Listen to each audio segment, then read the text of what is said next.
noches, amigos televidentes, sean todos bienvenidos a FETV Diario, una manera diferente de mantenerse informado para hoy, martes 26 de junio. Les saluda con mucho gusto a Adaluz Sanjur en compañía de Lourdes Rivera. Lourdes, buenas noches. Buenas noches, Adaluz, amigos televidentes, un cordial saludo. De igual manera, queremos saludar también a los oyentes de Radio Hogar a través de los 94.1. Gracias por estar con nosotros. Estos son los titulares.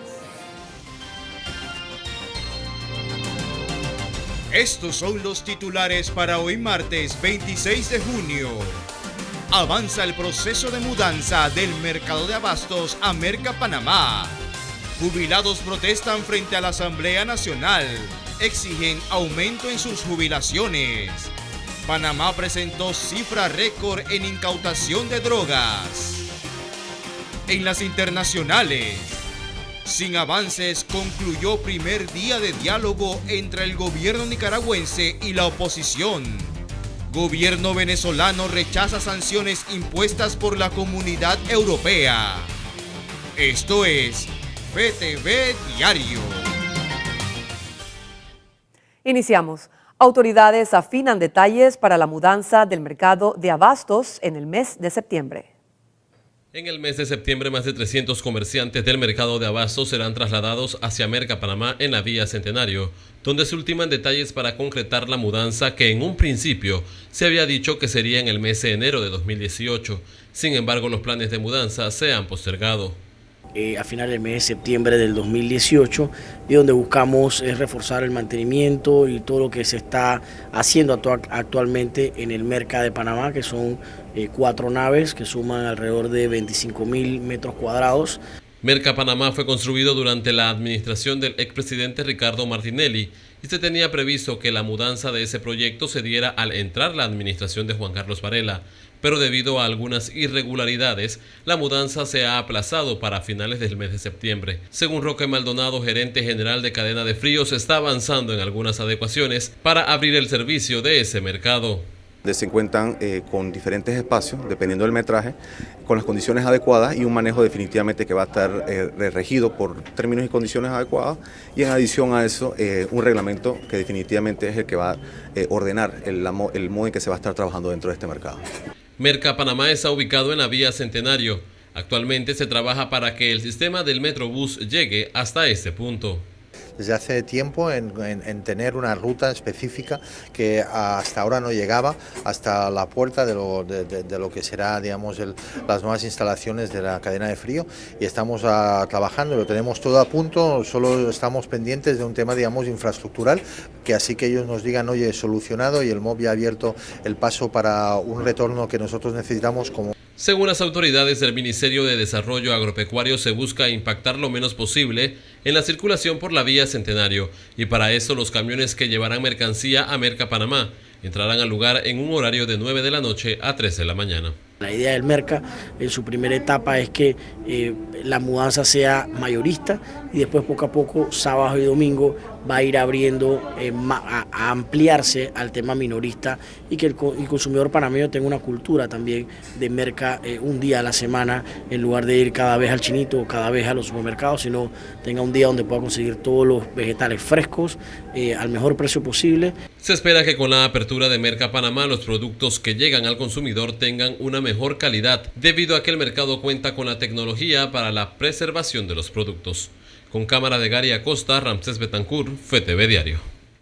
Y unas 82 familias de la comunidad Nuevo Renacimiento en Pacora recibieron este martes sus asignaciones definitivas de lotes. La documentación les permitirá pagar por el terreno en el banco hipotecario y ser dueños de sus propiedades. Según informes del MIBIOP, se han resuelto 115 asentamientos informales a lo largo del país. En esta comunidad los terrenos eran del Banco Hipotecario Nacional. Otras comunidades son fincas privadas que conllevan un trámite legal, que es asentamiento comunitario por antigüedad, el trámite de ACA. Después de que se apruebe el trámite de ACA, se expropia el terreno y el MEF y Contraloría hacen los avalúos de los terrenos para poder que las personas lo paguen al Banco Hipotecario Nacional y así puedan ser legalizados. Cada uno de estos trámites depende de la comunidad de la que estemos hablando. Como lo mencionaste, la semana pasada hubo un sinnúmero de comunidades, cada una lleva una solución distinta por el renglón en el que se encuentre. Por eso que hablan mucho de lo precarita, porque lo cogen para negocio personal, no para apoyar de verdaderamente a las personas que lo necesitan. Y cambiamos de asunto. Jubilados exigen a la Asamblea Nacional discusión del proyecto de ley que los beneficiará con un aumento. Dicen que Martinelli es un mentiroso ladrón. Yo le pregunto a los televidentes quién eran los profesores de ese presidente. 5 años en la NURFIMO, 5 años el PRD y ahora dicen que ellos no fue.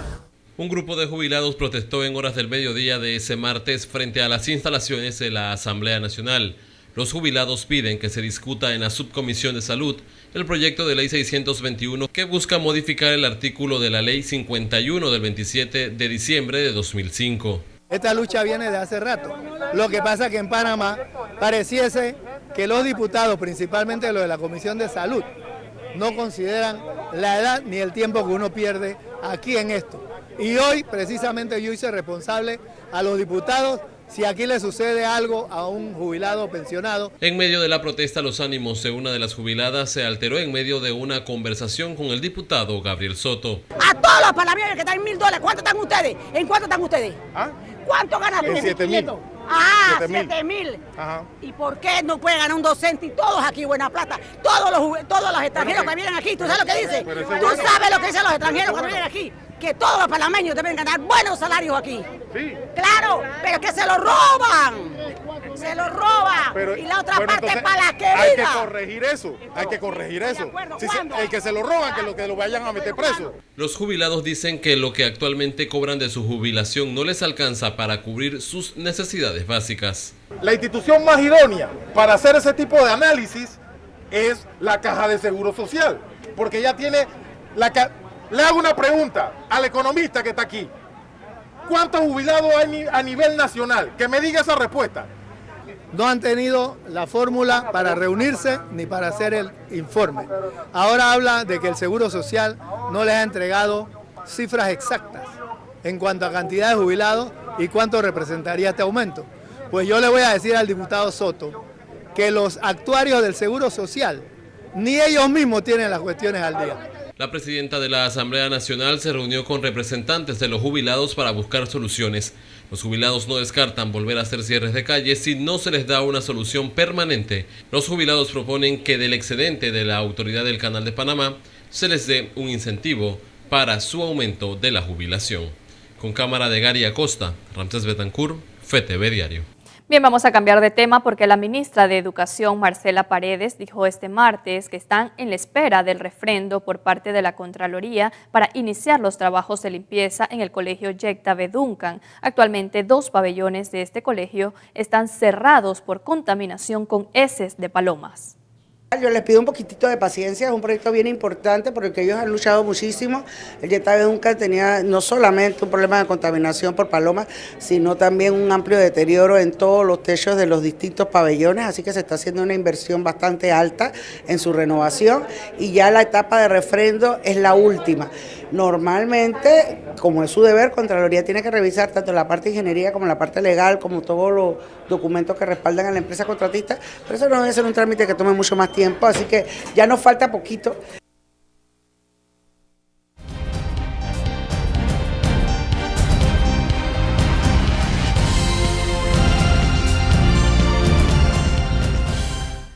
Y como cada noche ya está con nosotros el profesor Edwin Cabrera, que en su primer análisis nos hablará sobre un artículo presentado en el diario La Prensa sobre donaciones a fundaciones ligadas a diputados por parte de la Presidencia, MEF y la Asamblea Nacional. Buenas noches, profesor. Buenas noches, Ada. Buenas noches, Lourdes. Buenas noches, amigos televidentes. Bueno, ¿qué les puedo decir? Hoy, otra vez, nuestros amigos del diario La Prensa hicieron una publicación de una investigación que yo no sé a ustedes, pero a mí me dejó una vez más en una sola pieza. Se trata que fondos del Estado han sido entregados a ONGs, organizaciones no gubernamentales, sobre pretexto de apoyar, en este caso, fíjense además en qué caso, la restauración o reparación de la iglesia de Natá de los Caballeros y de otras iglesias de Natá. Podemos hacer sustracción de los nombres de los diputados sin ningún problema. Si usted quiere ver los nombres, están allí en la publicación del diario La Prensa, pero yo me quiero ir al hecho. Y hay varios hechos aquí que constituyen una situación que nos genera malestar, nos debe generar malestar a los panameños.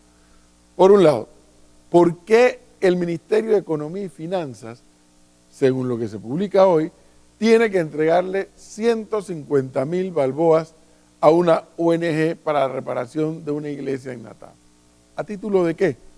Fíjense que cuando el mismo diario La Prensa va y le pregunta al obispo del área de Penonomé, ¿qué sabe de esto? Dice, no, yo lo único que sé de esto es que hubo un grupo de miembros de la comunidad que se organizaron para darle mantenimiento a la iglesia. ¿Qué más pasó de allí? ¿Dónde salen la plata? No sé, yo nomás supe que se organizaron, dijo el obispo. Y además añadió, pero en honor a la verdad, dice, las iglesias en Natal están en buen estado, salvo algunos otros detalles. Pero saquemos eso por un segundo. Un diputado, o una diputada, en este caso una diputada, decide armar una ONG, decide pedirle plata al MEF y pedirle plata a la Asamblea, donaciones. Y cuando la investigación periodística determina algo más, que los miembros de esa ONG, creada por la persona que ocupa el puesto de diputado o de diputada, son personas que trabajan para la diputada. ¿Qué quieren ustedes que uno piense?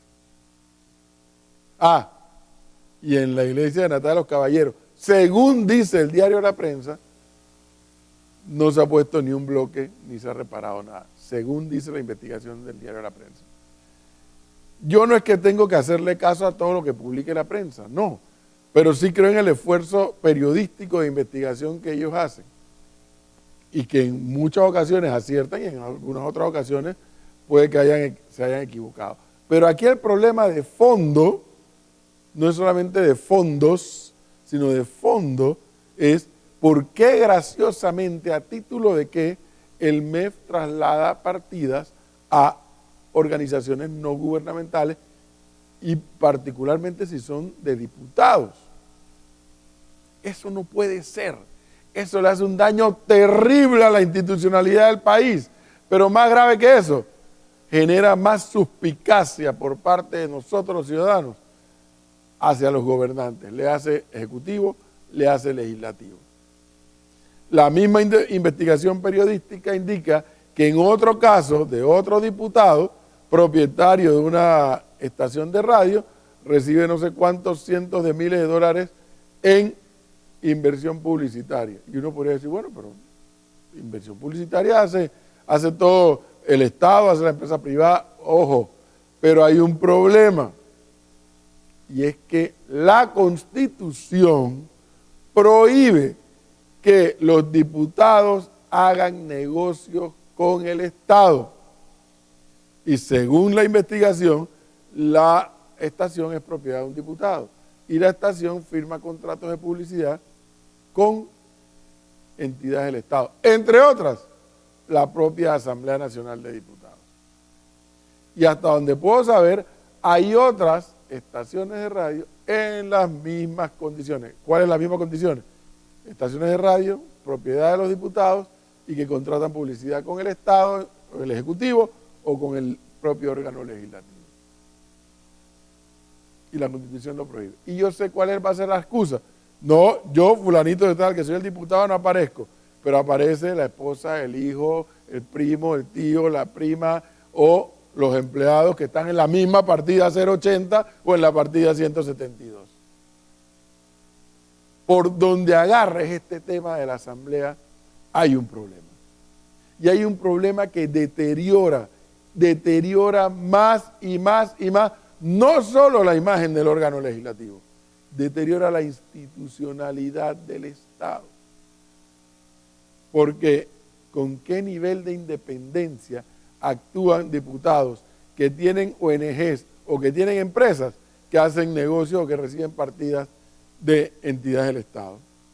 Si lo que necesitamos son diputados objetivamente independientes, no independientes de sus partidos políticos o de los partidos políticos, no, sino independientes en su accionar como diputados, en la función fiscalizadora en la función de investigación. Eso es lo que el país necesita para que haya el adecuado equilibrio de poderes. Pero caramba, ¿cuánto cuesta entender esto?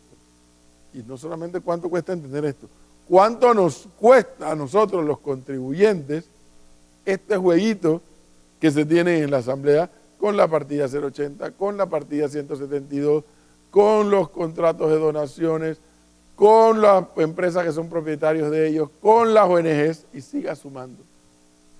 Y mientras tanto, la imagen del legislativo hundiéndose cada vez más, y en virtud de ello, la institucionalidad deteriorándose cada vez más. Pero bueno, hay algo que yo sí tengo que reconocer. Yo no le puedo echar la culpa 100% a los diputados. Los diputados no son diputados porque llegaron un día ahí al órgano legislativo, cogieron una silla y se sentaron. No, están ahí producto de una elección popular directa que ocurre cada 5 años y en la que cada 5 años 40 y hasta 60% de los que están allí logran reelegirse. Entonces la responsabilidad es nuestra, de los electores. ¿Cuán bajo es el nivel de la Asamblea o cuán alto queremos que sea? Depende de nosotros, los electores, para llevar allí a la gente que eleve el nivel y que entienda, no solamente que eleve el nivel del debate, que es importante, pero que entienda que por aquello del equilibrio de los poderes se requieren de diputados con la independencia de criterio, la independencia de personalidad para su accionar al cargo que aspiraron a llegar a ser y lo llegaron a ser. Pero si están contratando, por algo la Constitución lo prohíbe, por algo lo prohíbe, justamente para tratar de garantizar esa independencia que objetivamente no se tiene. Y por otro lado, la verdad sea dicha, el MEF algún día tendrá que dar una explicación de por qué permanentemente hizo estas asignaciones a ONGs o el incremento de la partida 080 y la 172, que ahora se dieron cuenta ustedes, ya escucharon, quieren doblar el monto de la partida 172 en la Asamblea de Diputados. Y las vistas presupuestarias acaban de comenzar, no en la Asamblea, sino en el MEF. Vamos a ver qué ocurre justamente cuando ya estamos a las puertas del 1 de julio, día que inicia el periodo ordinario de sesiones, y es evidente que hay una nueva mayoría, el Cambio Democrático y el PRD tienen una nueva mayoría, constituirán la nueva directiva, pero lo más importante después de la directiva, cómo será ese manejo de fuerzas entre el Ejecutivo y el Legislativo y con todas estas partidas que se están descubriendo. Continuamos con más información. En el segundo bloque vamos a hablar de servicios públicos y particularmente de uno, la recolección de basura. Vamos con más información. Así es, ya lo sabe, amigo televidente, estar pendientes a este segundo análisis gracias al profesor Cabrera. Y bien, por el momento, usted quiere saber cómo anda el mundo. A continuación se lo diremos en las notas internacionales.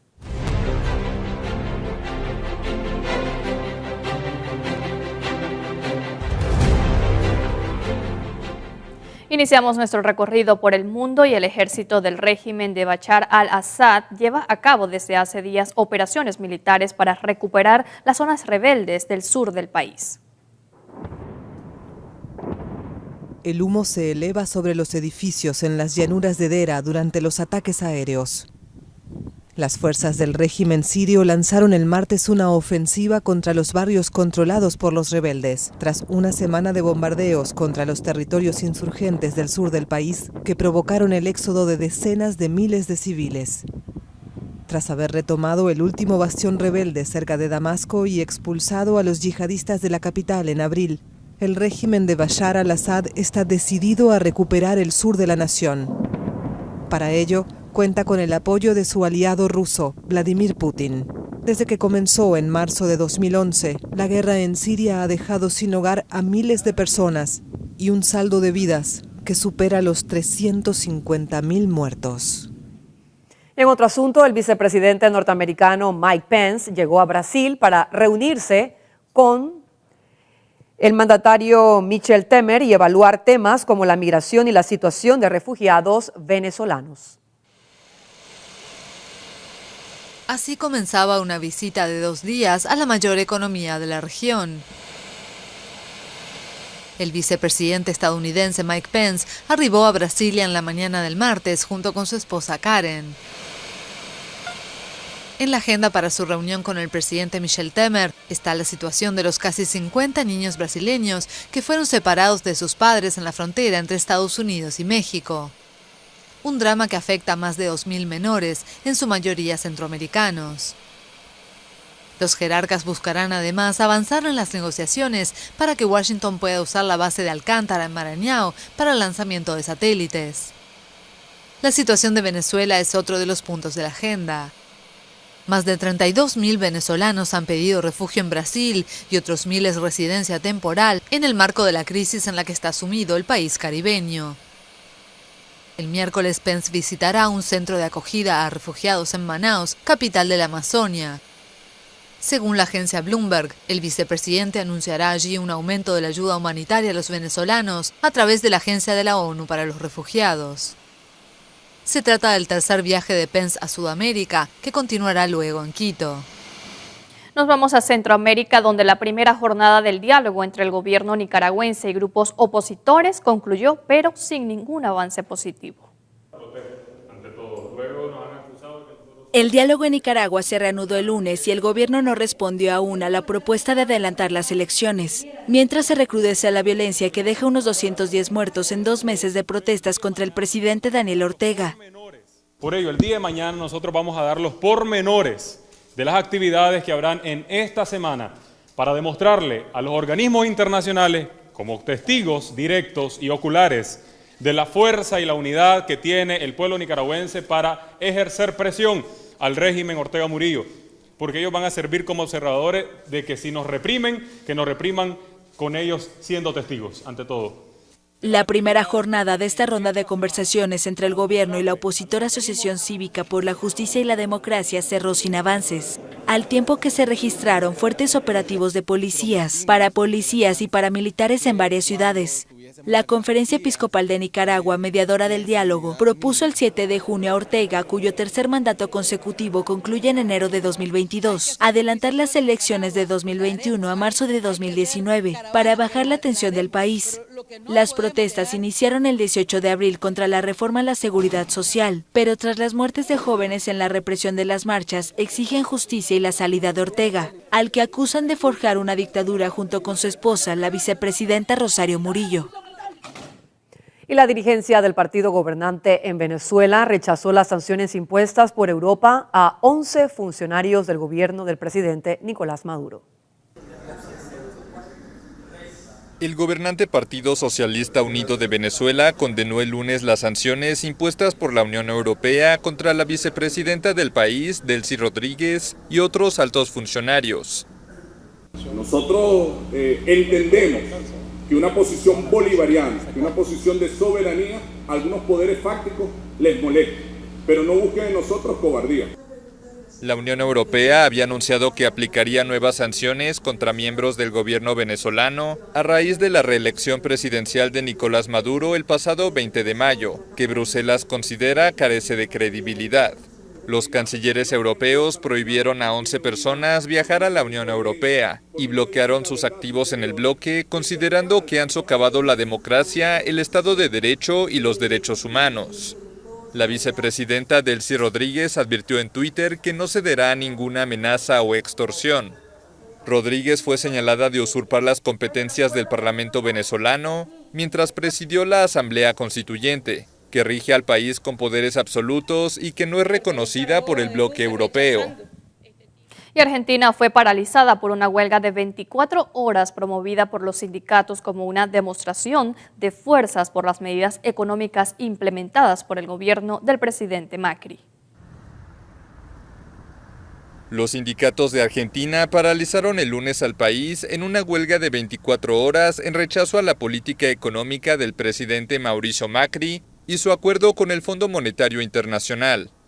Buenos Aires quedó semidesierta con bancos, escuelas y la mayoría de locales comerciales cerrados, además de la falta de servicio de trenes, metro, autobuses y vuelos. Yo venía con una planificación ya de que hoy en la mañana debería ir a tomar el bus el colectivo, le dicen acá, a Mar del Plata, y ya me voy a tener que quedar varado hasta mañana. Aunque la convocatoria se limitó a un paro de actividades, sectores más radicales realizaron cortes en accesos a la capital y cientos de personas se concentraron en el emblemático obelisco. Hay una preocupación muy enorme en los trabajadores de la educación por el salario, el ajuste, no llegar a fin de mes y obviamente la defensa de la educación pública. Los sindicatos piden reabrir la negociación de ajustes salariales para que se alineen con la proyección de la inflación, calculada ahora por el Banco Central en 27%. El Fondo Monetario Internacional otorgó al gobierno argentino un crédito stand-by por $50.000 millones para enfrentar una corrida cambiaria que comenzó a finales de abril y que ha implicado una depreciación de la moneda de casi 35% en lo que va del año.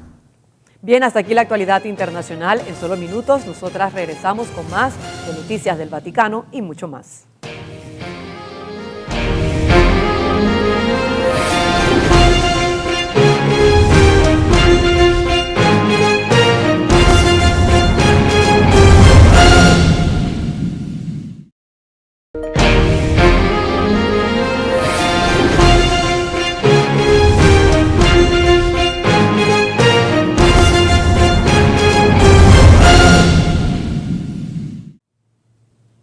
Queridos amigos, estamos de regreso con más de FETV Diario. Saludamos también a los que nos sintonizan a través de los 94.1 de Radio Hogar. Damos paso de inmediato a las notas eclesiales.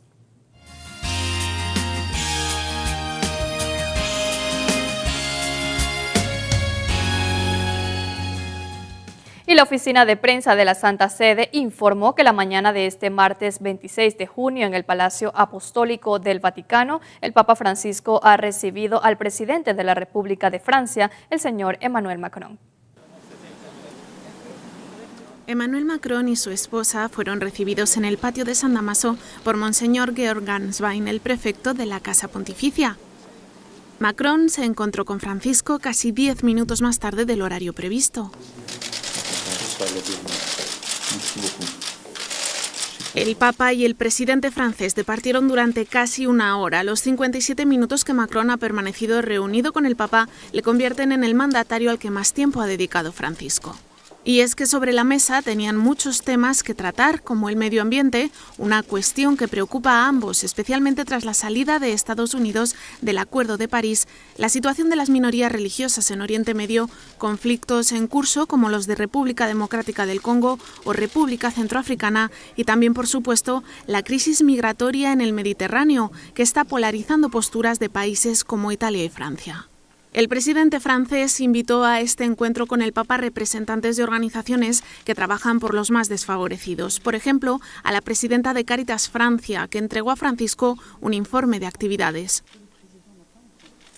En el intercambio de regalos, el mandatario francés entregó a Francisco un ejemplar de 1949 de la obra de Bernanos, Diario de un cura rural, un regalo que agradó mucho a Francisco.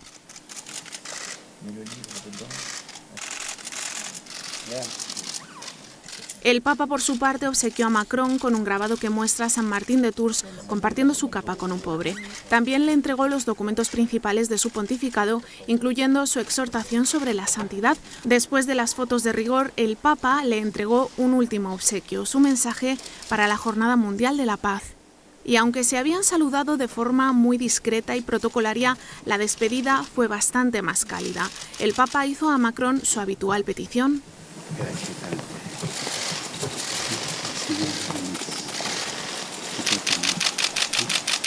Y un emocionado presidente francés estrechó las manos de Francisco y se despidió de él con 2 besos. Bien, y en otro asunto, este jueves 28 de junio tendrá lugar el consistorio público para la creación de los 14 nuevos cardenales. El jueves 28 de junio, Francisco nombrará por 5ª vez nuevos cardenales. Se trata de 14 obispos que proceden de países como Japón, India, Irak, España, Italia, Polonia, Portugal, Perú y Madagascar. La ceremonia consistirá en la imposición del birrete, en la entrega del anillo cardenalicio y en la asignación de una iglesia de Roma. Entre los protagonistas está Luis Sacco, patriarca de Bagdad, que espera que su nombramiento traiga esperanza a su pueblo después de tantos años de guerra. Por otro lado, también será cardenal Konrad Krajewski, encargado de las obras de caridad del Papa. Tiene solo 54 años y es el cardenal más joven nombrado en los últimos años. Después de este consistorio habrá 125 cardenales menores de 80 años con derecho a participar en un eventual cónclave. De estos cardenales, 20 fueron creados por Juan Pablo II, 46 por Benedicto XVI y 59 por Francisco. El presidente de la Conferencia Episcopal de Nicaragua, Cardenal Leopoldo Brenes y Monseñor Rolando Álvarez, viajaron hoy al Vaticano para informar al Papa Francisco la situación que vive el hermano país centroamericano. A través de un comunicado, la Conferencia Episcopal informó que los obispos viajan a participar en el consistorio del próximo jueves. Ambos aprovecharán para reunirse en audiencia privada en nombre de todos los obispos de Nicaragua con el Papa Francisco. También en la audiencia informarán al Santo Padre el impulso que se ha dado al diálogo. En su comunicado, los obispos de Nicaragua expresaron a la población su cercanía y acompañamiento, sobre todo en esta hora de dolor. En ese sentido, pidieron a los fieles que acompañen con sus oraciones al Cardenal Brenes y a Monseñor Álvarez, solicitando también la intercesión de la Virgen María.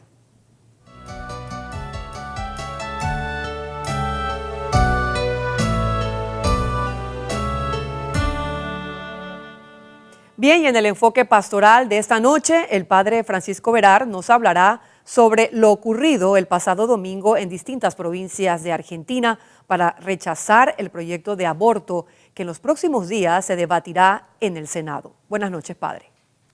Buenas noches, Lourdes. Buenas noches, Ada.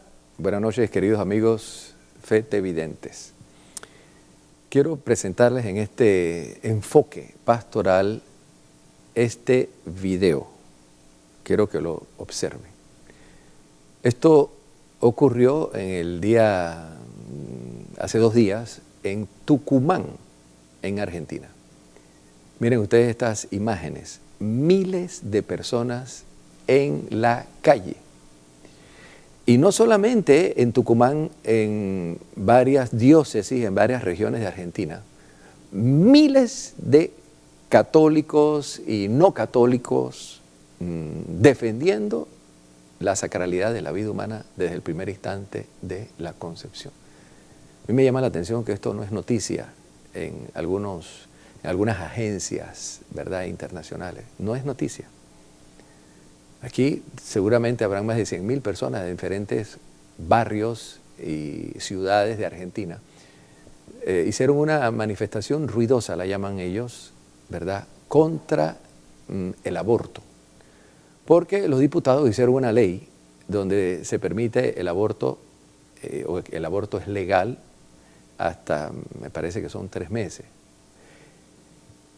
Sin embargo, esta ley ahora mismo se está debatiendo en el Senado.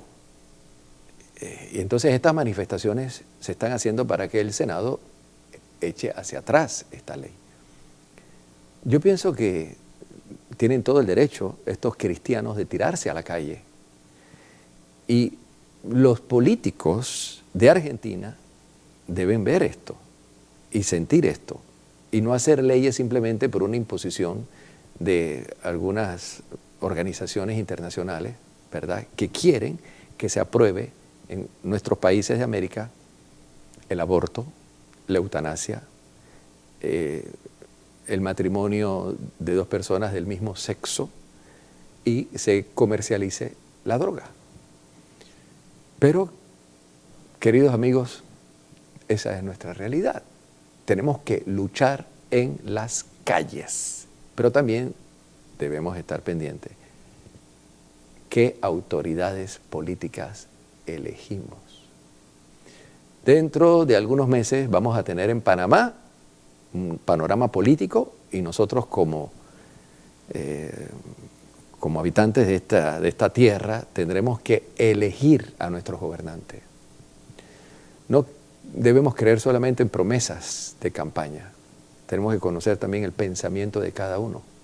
No solamente en las campañas políticas, no, su pensamiento, digamos, cotidiano como políticos que viven y como ciudadanos de este país, para que después no tendremos entonces que lamentarnos de los dirigentes que hemos elegido y tendremos que ir a las calles a exigir justicia precisamente ante el ser humano. ¿Dónde está aquí los derechos humanos? ¿Dónde están?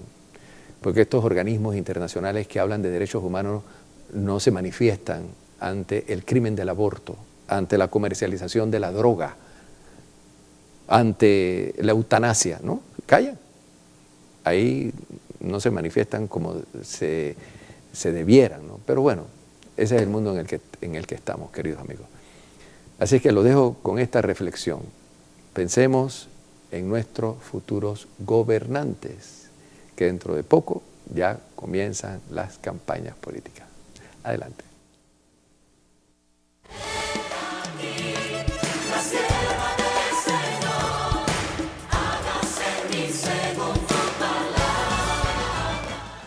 Y en información de la JMJ tenemos que Marcela Paredes, ministra de Educación, informó a los medios que se han evaluado 70 colegios para el hospedaje de peregrinos para la Jornada Mundial de la Juventud. Aunque todavía no ha salido una lista oficial de colegios, sí se han evaluado colegios en la zona de Panamá Centro, Panamá Oeste, San Miguelito y Panamá Norte. Estamos hablando de que la cifra está alrededor de 70 colegios candidatos para trabajar en la Jornada Mundial de la Juventud. Esto debe definirse a corto plazo, ya de manera definitiva. Es posible que, dependiendo de la demanda de visitantes, podamos tener una ampliación de este número, pero por el momento estamos alrededor de 70 centros educativos. Y la próxima Jornada Mundial de la Juventud busca la inclusión, por eso desde el mes de enero muchos panameños se capacitan, debo decir, en el aprendizaje de lengua de señas. Los detalles a continuación. Bienvenidos a Panamá. La Jornada Mundial de la Juventud ha prometido ser una jornada inclusiva. En Panamá, desde el mes de enero, la Secretaría Nacional de Discapacidad trabaja fuertemente para velar por este objetivo. La Secretaría Nacional de Discapacidad decide aportar o apoyar con algo muy importante, que son los cursos básicos de lengua de señas para las personas con discapacidad. En este caso para las personas sordas, ya que es muy importante la inclusión de las personas con discapacidad en tan grande evento.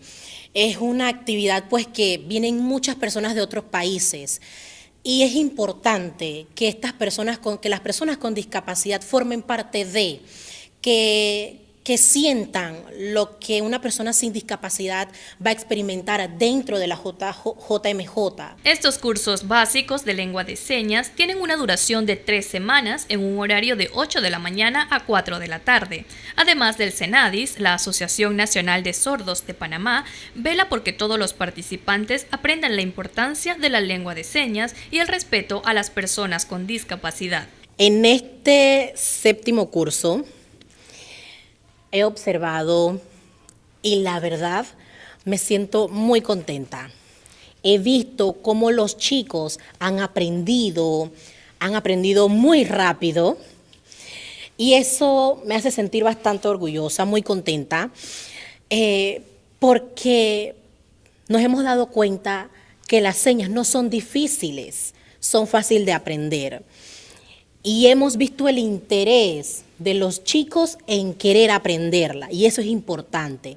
Yo, como persona sorda, me siento muy contenta de ver que todos han podido aprender y cada uno tiene una experiencia diferente de este curso. Por eso, pues estoy contenta.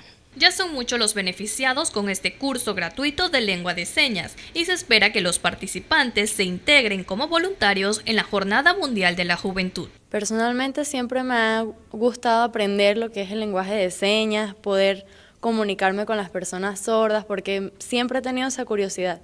Y gracias a Dios tuve la oportunidad de este maravilloso curso. Y entonces también en mi familia tengo personas sordas, la cual no me podía comunicar bien con ellos y era muy importante para mí poder comunicarme con ellos y que ellos me entendieran a mí también. Es curioso ver cómo las personas sordas o de discapacidad auditiva hablan ese lenguaje en las calles y siempre tuve la motivación y el interés de querer aprenderlo, y gracias al CENADI, la Asociación de Sordos de Panamá y la JMJ que nos han brindado este curso, ponerlo en práctica en el día de mañana. Para la JMJ pienso que puedo aportarlo si en algún momento de los días del evento me encuentro con una persona con discapacidad auditiva, poderlos ubicar, poderlos ayudar y que no se sientan que están solos, sino que cuentan con un equipo de personas, de panameños, que estamos dispuestos a ayudarlos y que se sientan muy bien aquí en el país. Te esperamos en Panamá. Esta es la juventud del Papa. He aquí la sierva del Señor. Hágase en mí según tu palabra. Y bien, ya preparándonos entonces para ese gran encuentro con el Papa, ya el próximo año está a la vuelta de la esquina, señores. ¡Qué emoción! Y bien, vamos entonces a seguir con más información. Tenemos que unos 150,000 panameños salieron del umbral de la pobreza. Así lo dio a conocer en un informe el Ministerio de Economía y Finanzas. Basado en la encuesta del mercado laboral publicada por el Instituto Nacional de Estadística y Censo de marzo 2017, el MEF informa a través de la Dirección de Análisis Económico y Social que los niveles de pobreza y pobreza extrema se han podido reducir en estos últimos años. En este estudio, se publicará la próxima semana, se informa que el nivel de pobreza general en Panamá del 2014 al 2017 disminuyó del 25.6% al 20.7% de la población. Eso indica que cerca de 151,000 personas han salido del umbral de la pobreza. La investigación también indica que unos 20,000 panameños que estaban sumergidos en la indigencia dejaron las calles. Esta disminución de la pobreza es atribuida a diversos factores que influyó en las estadísticas durante el 2014 al 2017. En primer lugar, el nivel de crecimiento de la actividad económica en nuestro país, que hemos sido líderes de crecimiento en América Latina en los últimos años, un 6.6% del 2014, ha hecho que se creen muchas oportunidades, muchos empleos, mejor remuneración en esos empleos. Por otra parte, también la revisión de los salarios mínimos, como establece la ley, ha permitido que mejore el nivel de remuneración de las familias. También los programas sociales que adelanta el Gobierno Nacional. Organismos internacionales como el Programa de las Naciones Unidas para el Desarrollo del país perciben esta disminución como un logro para nuestro país. Sin embargo, consideran que hace falta trabajar más en el tema. Le puedo decir simplemente a nivel genérico que a lo largo de los años el Panamá tiene, si uno mira las estadísticas, un proceso de mejora en los índices de reducción de la pobreza. Sigue habiendo algunos desafíos desde el punto de vista de reducción de la extrema pobreza, sobre todo en comunidades indígenas. Creo que eso hay distintos datos como el Atlas de Desarrollo Humano que produjo el PNUD, como el IPM que también lo ha reconocido, y me parece que simplemente hay que hacer mención a esos documentos que dan, creo yo, una hoja de ruta crítica, sobre acciones que se pueden tomar en consideración. A pesar que muchos sectores han cuestionado los programas de subsidios en el país, estos han contribuido a disminuir los niveles de pobreza y pobreza extrema, aseguró Moreira. Los programas de transferencia monetaria que realiza el Gobierno Nacional indudablemente tienen un efecto importante, como habíamos dicho. Si no hubieran dado esos programas, no se hubiera permitido que 157,000 personas hubieran salido de la pobreza general o 150,000 de la pobreza extrema. Sí ha ayudado, el nivel de los índices serían mayores en la pobreza si no existieran estos programas. Con cámara de José Pérez, Jennifer Sanjur Padilla, FTV Diario.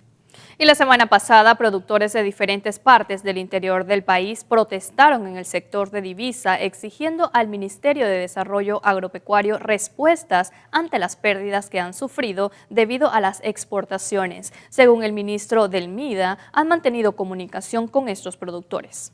Hemos mantenido la comunicación, ellos le han enviado una carta al señor presidente, hay ciertas observaciones que nos han hecho, sobre todo con el tema de importaciones, donde hemos trabajado con ellos de una manera integral. Nosotros consideramos que la ley de AUSA, si bien es cierto debe ser reformada, debe ser un trabajo mucho más integral de lo que estamos pensando, que incluya las sanidades agropecuarias, que incluya la agroindustria local, que incluya inclusive algunos temas para exportación de nosotros. Así que estamos trabajando con ellos en esa línea.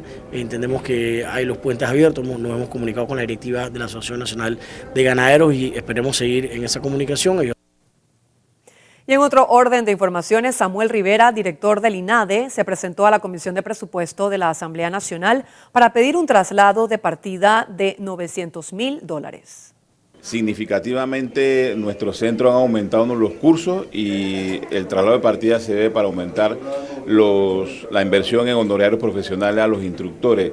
En cada centro hay un incremento interesante e importante de cursos y esto significa que el presupuesto que necesitamos para seguir incrementando los cursos, producto de algunos centros nuevos que tenemos, la Jornada Mundial de la Juventud, cursos que hemos iniciado de mayores de 16 años, una gran demanda que beneficia a la clase trabajadora, beneficia al que no trabaja ni estudia.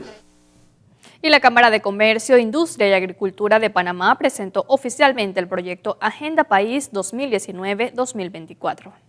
La educación, la salud y la institucionalidad democrática forman parte de los pilares que fueron contemplados por la Cámara de Comercio y el Programa de las Naciones Unidas para el Desarrollo, al firmar el proyecto Agenda País, un documento que será entregado a los candidatos presidenciales. Dentro de institucionalidad democrática, lo más seguro es que vamos a tener temas como transparencia, como corrupción, como administración de justicia. Son los temas principales que hemos venido conversando informalmente dentro de la Cámara. Vamos a esperar a que tengamos el foro de institucionalidad democrática donde se van a definir realmente cuáles son esos objetivos que vamos a tener en nuestra agenda país. El memorándum de entendimiento intenta ilustrar a los candidatos presidenciales donde Panamá necesita más fortaleza. El Programa de las Naciones Unidas contribuirá para trazar una hoja de ruta en los debates sobre los problemas más complejos que enfrentan los panameños. Bueno, son debilidades, pero principalmente son fortalezas, son oportunidades que vemos para seguir aumentando el crecimiento de este país, seguir disminuyendo la brecha social que tenemos. La primera consiste en foros ciudadanos de diálogos e intercambio de ideas. La segunda en la presentación del documento Agenda País a los candidatos presidenciales y el correspondiente debate entre ellos de ideas y propuestas. Finalmente, el monitoreo de seguimiento a la administración elegida. El aporte del PNUD es dos, me atrevo a decir. Por un lado, usted sabe que hay una serie de temas que han sido identificados. Lo que la Cámara de Comercio nos ha pedido es si podemos contribuir identificando personas, recursos que tienen un conocimiento reconocido en esas materias y que puedan contribuir a animar esos debates con ideas y con propuestas. La Comisión de Agenda País la integran miembros de la Junta Directiva de la Cámara de Comercio, así como expresidentes del gremio. Con cámara de José Pérez, Jennifer Sanjur Padilla, FETV Diario. 8:50 de la noche y es momento de hacer nuestra segunda pausa comercial. Usted no le cambie porque al volver tenemos más para contarles. Siga con nosotros que al regresar el profesor Cabrera nos hablará en su segundo análisis sobre la basura. Ya volvemos.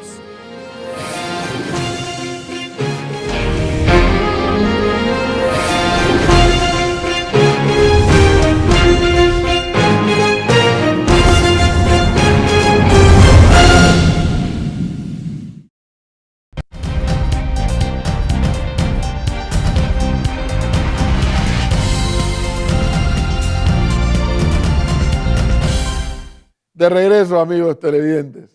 Oiga, hablar de los servicios públicos, como ustedes y yo sabemos en nuestro país, es algo complicado. Algunos funcionan, otros funcionan más o menos, otros no funcionan. Para mi gusto, no sé para el de ustedes, a mí el que no me gusta cómo funciona para nada es el IDAN, que es un servicio público que nos debe dar el agua potable. No funciona, no tiene capacidad de respuesta rápida, no tiene capacidad de cobro al 100% o al más del 90%, no tiene, es una institución que se quedó atrás ya y bueno, políticamente nadie se atreve a tomar una decisión con el IDAN y mientras tanto ahí está el agua potable, ya ustedes saben, ustedes y yo sabemos cómo. Pero me quería referir particularmente a la recolección de basura aquí, en el distrito de Panamá. Fíjese, si nos vamos aquí al vecino distrito de San Miguelito, allí lo recoge la basura, la recoge una empresa privada. Si nos vamos a donde el otro vecino, a Raiján, también una empresa privada recoge la basura. Pero aquí hemos decidido, es mucha gente, el gobierno, y el que pasó, han decidido que eso lo va a manejar una institución. Caramba, y ya yo no tengo que escuchar a ningún otro experto para que me explique que hay una cantidad de funciones en el Estado que le va mejor cuando se la entrega al sector privado, y no necesariamente implica privatización, sino la concesión para la recolección de basura, que lo hace el propio Estado. ¿Por qué? Bueno, simple. Mida usted con cuánta periodicidad se le recoge la basura. Mida usted con cuánta eficiencia y con cuánto apremio se le da mantenimiento o refacciones a los automóviles, estos recolectores de basura, creo que le llaman compactadores. ¿Con cuánta prontitud se compran las refacciones? ¿Con cuánta diligencia se les da mantenimiento? ¿Cada cuánto tiempo es el reemplazo de la flota? Las condiciones de trabajo. Cuidado, y no es que estoy diciendo que la actual dirección de la DIMAUR lo esté haciendo mal per se. No, no estoy diciendo eso. Lo que estoy diciendo es que la capacidad de accionar, al ser una institución del Estado, es más lenta. Porque así funciona el Estado, la burocracia. Hay que comprar el cabezote del camión compactador número 25. Haga la requisición, haga las tres precios de 3 empresas diferentes, no hombre, no, y mientras tanto la basura acumulándose. Y este gobierno ya va para su último año de gestión y no ha habido forma de que entienda que sí, puede existir la dirección de aseo domiciliario, perfectamente, pero como un ente rector en el país, como un ente rector de la verificación de esas concesiones que hacen los municipios, como un ente rector de la verificación de los vertederos de basura, pero no como un actor en la recolección, porque si nos vamos a la eficiencia del cobro por el servicio, ni hablar. Y reitero, no estoy diciendo con esto que los actuales lo estén haciendo mal, lo que estoy diciendo con esto es que esa institución en manos del Estado, su capacidad de reacción para brindar un buen servicio, por ser una entidad del Estado, lo hace lento. ¿Cuántos años demora una licitación para cambiar la flota? ¿Usted recuerda que una vez un alcalde que trajo la flota rodando desde México? Tremenda ñamería esa. Desde México vino la flota rodando. Miren el desgaste de esos carros. ¿Dónde quedaron esos carros pues todos? ¿Estarán por ahí dando vueltas todavía? Lo dudo. Pero ni querramos ver imágenes del cementerio de vehículos de la DIMAUR. Justamente por eso, porque en el Estado todo es lento, que la requisición, que la petición de la licitación, que el Panamá compra, que aquello, y se pasa un día, y se pasa una semana, y se pasa un mes, y se pasa un año, y el servicio no se da. Y reitero, ni hablemos del cobro, porque en el IDAN, donde supuestamente debiéramos pagar la tasa de aseo, en el IDAN usted llega a la ventanilla y dígame usted si no le pasa esto. ¿Qué viene a pagar? ¿Agua o basura? Cuando debieran cobrarle todo un solo viaje. Ni lo uno ni lo otro. Entonces, ni el servicio de agua potable funciona como quisiéramos, ni la recolección de basura funciona como quisiéramos. Entonces, ¿qué hacemos? Mientras tanto el tiempo pasando, mientras tanto el malestar de comunidades que se tardan días en recoger la basura, mientras tanto a cada momento nos dice faltan más camiones, pero ¿y la reparación de los actuales cómo anda? ¿Con cuánta prontitud la Contraloría refrenda estas cosas? Las partidas en el MEF. Es un problema que a medida que la población siga creciendo en la ciudad capital, el problema se va a agravar más y más y más. Vienen eventos como la JMJ y yo me pregunto si estaremos preparados para esa recolección de desechos. En el mundo moderno se están poniendo cada vez, ya no es el reciclaje, ya no es la separación de basura por donde nosotros todavía no hemos pasado. sino ya ahora el dejar de usar plástico. Todos esos temas modernos en materia de desechos que en la ciudad de Panamá por lo menos no lo estamos viendo. ¿A usted alguna vez le han dicho, separe la basura? Nunca. Seguimos botando toda la basura junta, los plásticos, los vidrios, el material orgánico, el material inorgánico. No tengo ninguna duda que si el gobierno central le pasa esa responsabilidad a la alcaldía de Panamá y la alcaldía o el municipio de Panamá a su vez lo concesiona a por lo menos 3 empresas, sí, porque la ciudad de Panamá no la puede atender con una sola empresa, calculo yo que deben ser como 3 o 4, estaríamos hablando de otra situación. Eso me atrevo a apostarlo sin ser ni pretender ser un experto o un conocedor en el tema, pero soy un usuario. Y yo me doy cuenta, como escucho a la demás gente, y me doy cuenta yo también, cómo está la recolección, cómo ve uno los camiones estos en la calle, cómo ve uno el personal, etc. Pero bueno, ojalá que a alguien se le ilumine la mente en este año de gobierno que queda. Un año a partir del 1 de julio, estamos exactamente a un año de inicio del próximo gobierno, o dicho de otra manera, a un año de finalizar la actual administración. Continuamos con más información con los deportes.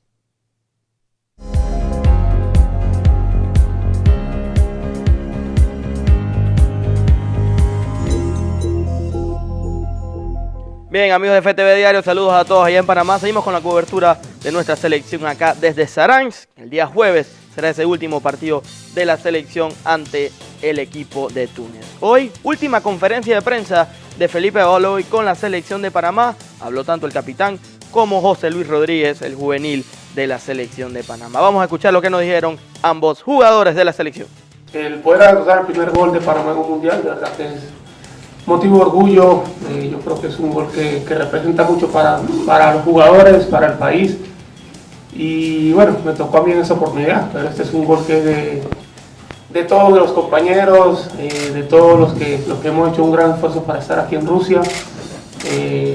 Y bueno, es un gol que a la vez nos da ánimo y nos motiva para enfrentar el último partido de la mejor manera y por qué no pensar en terminar este mundial con un triunfo. La verdad estoy muy contento con el partido que hice ante Inglaterra. La verdad no se nos dio el resultado que esperábamos, pero la verdad sí puede tener un buen desempeño y bueno, creo que si me dan la oportunidad de poder llegar a una liga de esa clase, la verdad creo que sí tengo la capacidad para afrontar a esa clase de jugadores y dar lo mejor de mí. Claro que me gustaría estar ligado al fútbol. Yo voy a tomar un descanso, no sé hasta cuándo, de pronto unos 3 o 4 años. No, mentira, no sé la verdad. Voy a analizarlo, voy a pensar. Tengo algunos proyectos, algunos cursos que voy a tomar. Yo creo que uno para ser entrenador o directivo o pararte enfrente de una televisión, un micrófono a hablar, tienes que prepararte. Y eso es lo que me toca a mí ahora. Prepararme ya sea para entrenador, directivo o lo que vaya a hacer, hay que prepararse y ese es mi meta ahora mismo, mi pensamiento, prepararme, estudiar, adquirir conocimientos que de pronto les falta a uno, que uno como jugador no lo adquiere y ese es mi meta ahora mismo. El profe dice algunas cosas y de pronto se malinterpretan diferentes. Yo pienso que él va más por el participar, por la manera como llegamos aquí. Nosotros sabemos de que somos una selección joven en el mundial, en mundiales, que necesitamos más trabajo, necesitamos más preparación y eso está claro. Entonces yo creo que él se refiere a eso, de que venimos a enfrentar selecciones que están mucho mejor preparadas que nosotros, tienen una infraestructura en sus países mucho más grande que la de nosotros. Entonces yo creo que va por ahí. No quiere decir que nosotros no nos merezcamos estar en el mundial. Claro que lo empezamos porque trabajamos para eso, trabajamos y luchamos para estar en el mundial. El tema es que cuando llegas aquí te das cuenta del nivel realmente que tienen todas las demás selecciones y ahí es donde yo creo que el profe lo dice, que nos falta mucho, que tenemos que trabajar mucho para competir con esas selecciones. Entonces eso nos quedó claro, pero el estar en el mundial, claro que nosotros nos lo merecemos porque trabajamos para eso.